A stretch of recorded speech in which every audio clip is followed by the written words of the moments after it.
Investigadores británicos anunciaron que identificaron al autor de la mejor imagen de un ovni de la historia, la llamada foto de Calvin. La indagación es realizada por un equipo de la Universidad Sheffield Hallam en el sur de Inglaterra, que adelantó el dato a un diario de la región donde se supone puede estar viviendo aún el fotógrafo.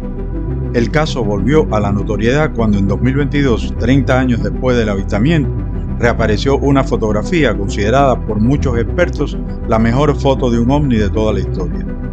Los hechos ocurrieron el 4 de agosto de 1990, cuando dos jóvenes que presuntamente trabajaban en un hotel paseaban por la autopista A9 hacia Calvin. Ellos vieron en el cielo un objeto en forma de diamante de unos 100 pies de largo. Minutos después apareció un avión de combate Tornado de la Real Fuerza Aérea. Uno de los testigos tomó entonces la llamada foto de Calvin antes de que el objeto se disparara hacia arriba y desapareciera. La imagen muestra al objeto no identificado con gran claridad, al parecer escoltado por un avión de guerra. El relato más repetido indica que el personal del hotel donde trabajaba el testigo llevó las fotos a un periódico que nunca las publicó y luego las entregaron al Ministerio de Defensa.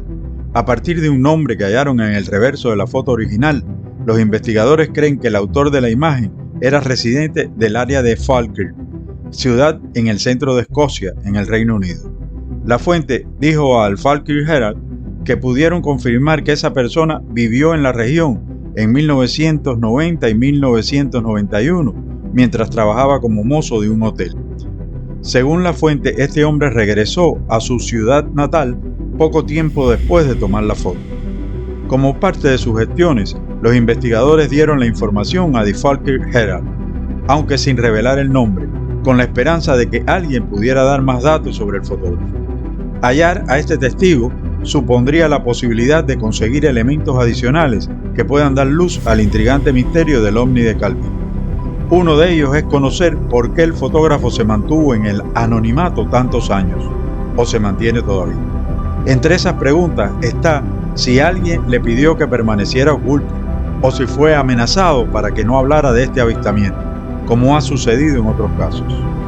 Si te interesa el tema y quieres mantenerte al tanto del desenlace de esta investigación, suscríbete al canal, que seguramente te contaremos el final de esta historia.